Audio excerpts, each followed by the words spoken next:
తాకట్టులో ఉన్న బంగారాన్ని విడిపించి ఆ రోజు ఆన్లైన్ రేటుకే మేము కొంటాం. Sharma gold company.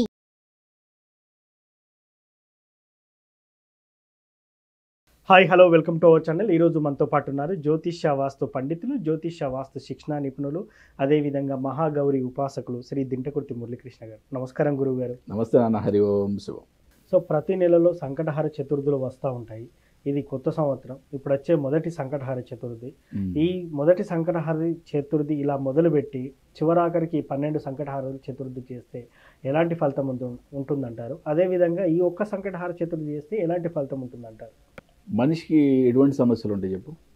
ఏముంది సార్, ఆర్థిక సమస్యలు, మానసిక సమస్యలు, కుటుంబ గొడవలు, అనారోగ్యాలు, అంతే. ఓకే. మెయిన్ ఇంపార్టెంట్గా ఈ 4 కేటగిరీలు అనుకున్నాం. ఎస్. ఈ 4 కేటగిరీలో ఎంత సమస్య అయినా తీసుకో, ఎంత పెద్ద సమస్య అయినా, మనకి శాస్త్రం చెప్పే ఒక అద్భుతమైన పరిహారాల్లో ఇది ఒకటి. ఓకే. 1 సంవత్సరం పాటు అంటే 12 నెలల పాటు పౌర్ణమి తర్వాత వచ్చే చవితి సంకటహార చతుర్థి అంటారు. ఈరోజు సంకటహార చతుర్థి వ్రతం చేయడం ద్వారా 1 సంవత్సరం పాటు అంటే 12 నెలల పాటు చేయడం ద్వారా ఎటువంటి సమస్యకైనా పరిష్కారం దొరుకుతుందని శాస్త్రం ఘోషిస్తుంది.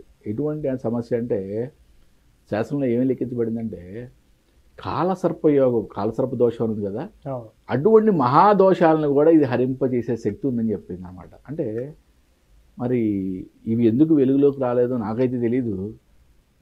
చాలా పెద్ద పెద్ద సమస్యలకి పెద్ద పెద్ద పరిహారాలు కూడా ఉన్నాయి శాస్త్రంలో లిఖించినవి, బట్ చిన్న చిన్న పరిహారాలు కూడా ఉన్నాయి.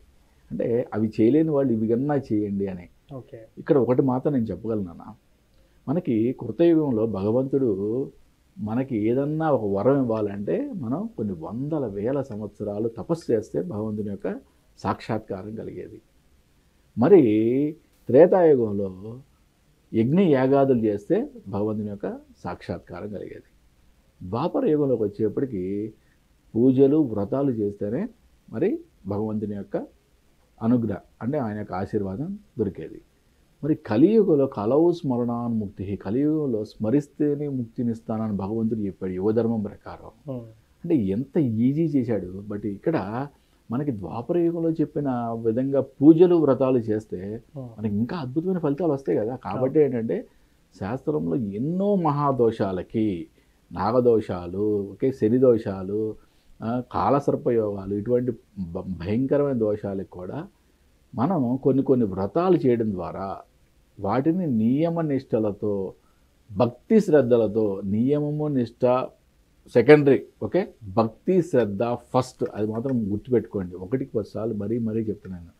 మనం భక్తి శ్రద్ధలతో ఎవరైతే ఈ సంకష్టహార చతుర్థి వ్రతాన్ని 12 నెలల పాటు చేస్తారో, జనరల్గా మానవుడికి వచ్చే ఏ సమస్య నువ్వు చెప్పు, 4 కేటగిరీలు చెప్పు, ఇంకొక 4 కేటగిరీలు వేసుకుని 8 కేటగిరీలు ఎటువంటి సమస్యలు ఉన్నా కూడా తొలగిపోతాయి. దీంట్లో ఎటువంటి డౌట్ లేదు.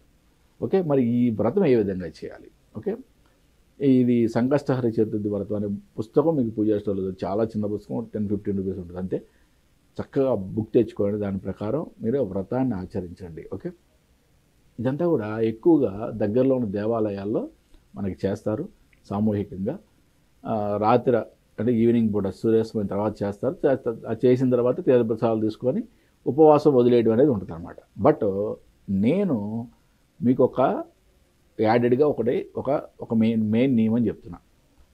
ఏంటంటే ఉదయం సూర్యోదయానికన్నా ముందు చేయగలిగిన వాళ్ళు చేయండి, లేదా సూర్యోదయం దగ్గరలో ఆ టైంలో అంటే సూర్యోదయం వచ్చిన టైంలో చేయండి.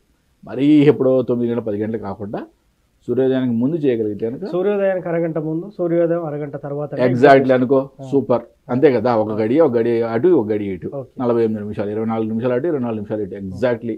నీకు 48 మినిట్స్ నుంచి బిఫోర్ పట్టదు, ఇంకా అంతకుమించి పూజ పట్టదు. చక్కగా ఈ వ్రతాన్ని ఆచరించి ఇంట్లోనే చక్కగా స్వామివారికి కావాల్సిన మెయిన్ ఇంపార్టెంట్ గరిక నివేదన చేయడం, స్వామివారికి కుడుములు కానీ ఉండ్రాలు కానీ ఇట్లాంటి నైవేద్యం పెట్టడం, లడ్డు ఇట్లాంటి ఏదో ఒకటి నైవేద్యం ఆయనకి ఇష్టమైన. అంటే ఎట్లా అంటే మనం ఒక అప్లికేషన్ తీసుకొని ఒక మినిస్టర్ దగ్గరికి వెళ్తున్నాం అన్న, వెళ్ళినప్పుడు ఏం తీసుకెళ్తాం? ఒక స్వీట్ ప్యాకెట్, పెద్ద బొకేనో తీసుకెళ్తాం కదా, వాళ్ళకి ఇష్టమైన ఏంటో కనుక్కొని కూడా తీసుకెళ్తాం అవసరం అయితే ఒకసారి.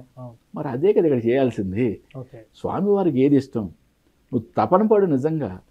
అరే ఇప్పుడు ఎక్కడ దొరుకుద్ది అంటే నో వే. అసలు నువ్వు తపన పడి ఎంత తపన పడా చేస్తే నీకు రిజల్ట్ అంత అద్భుతంగా వస్తుంది.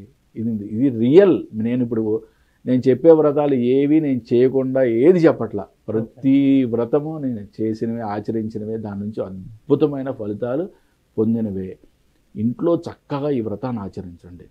ఇక్కడ మెయిన్గా ఇంపార్టెంట్గా ఏంటంటే మన యొక్క బాధల్ని మనం భగవంతుడికి నివేదించుకోవాలి మనం చేసే పొద్దున పూట వ్రతంలో. ఎందుకంటే సాయంత్రం పూట సామూహికంగా ఉన్నప్పుడు మనం అక్కడ మన బాధలను వ్యక్తపరచలేకపోవచ్చు.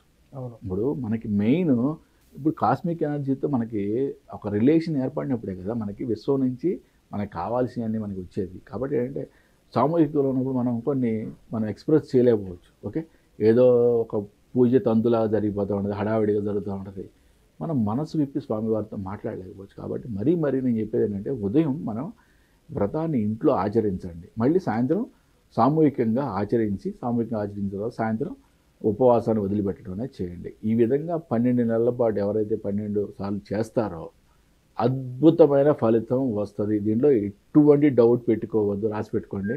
ఇది శాస్త్రంలో చెప్పబడింది, నేను చెప్పేది దీంట్లో కొత్త విషయం ఏమీ లేదు.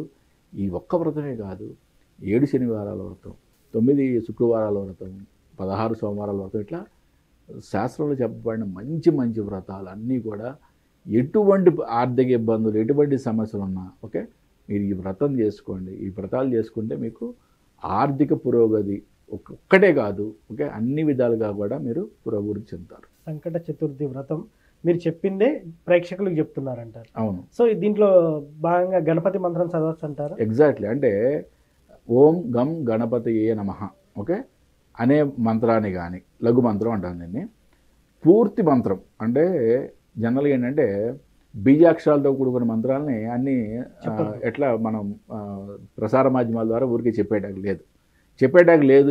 ఎవరు చెప్పచ్చు, ఎవరికైతే మన మంత్రం సిద్ధించిందో వాళ్ళు చెప్పచ్చు. ఓకే, నాకు లక్ష్మీ గణపతి మంత్రం సిద్ధించింది కాబట్టి నేను ఇప్పుడు మీకు ఈ యొక్క ప్రసార మాధ్యమం ద్వారా మీకు ఇస్తున్నాను. ఓకే, నన్ను గురుస్థానంలో ఊహించుకొని ఈ మంత్రాన్ని మీరు నా దగ్గర నుంచి ఉపదేశం పొందినట్టుగా మీరు కనుక ప్రతిరోజు చేయగలిగితే మీకు అద్భుతమైన ఫలితం ఉంటుంది. దీంట్లో ఎటువంటి డౌట్ లేదు. ఒక్కసారి నేను ఆ యొక్క బీజాక్షర మంత్రాన్ని చెప్తాను, కింద డిస్ప్లే కూడా చేపిస్తాను, మీరు క్లియర్గా రాసుకొని దాన్ని ఉచ్చారణ చేయండి. ఓం శ్రీం హ్రీం క్లీం గ్లౌం గం గణపతయే వరవరద సర్వజనమే వశమానయ స్వాహ. ఓకే, ఇది బీజాక్షర మంత్రం అంటారు. ఓన్లీ సిద్ధి పొందిన వాళ్ళు మాత్రమే ఉపదేశం చేయాలి.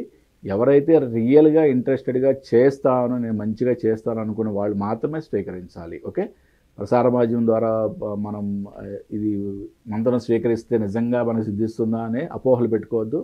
చక్కగా భక్తి శ్రద్ధలతో చేయండి, చాలా అద్భుతాలు మీకు కలుగుతాయి. సంకటహర చతుర్థి వ్రతం ఎలా చేయాలనే దాని గురించి చాలా చక్కగా వివరించారు గురువు గారు. Thank you so much. నమస్తే అన్న. హరి ఓం శివం. చూశారు కదా, ఇది వాటి కార్యక్రమం. మరో కార్యక్రమంలో మళ్ళీ కలుద్దాం. Thank you.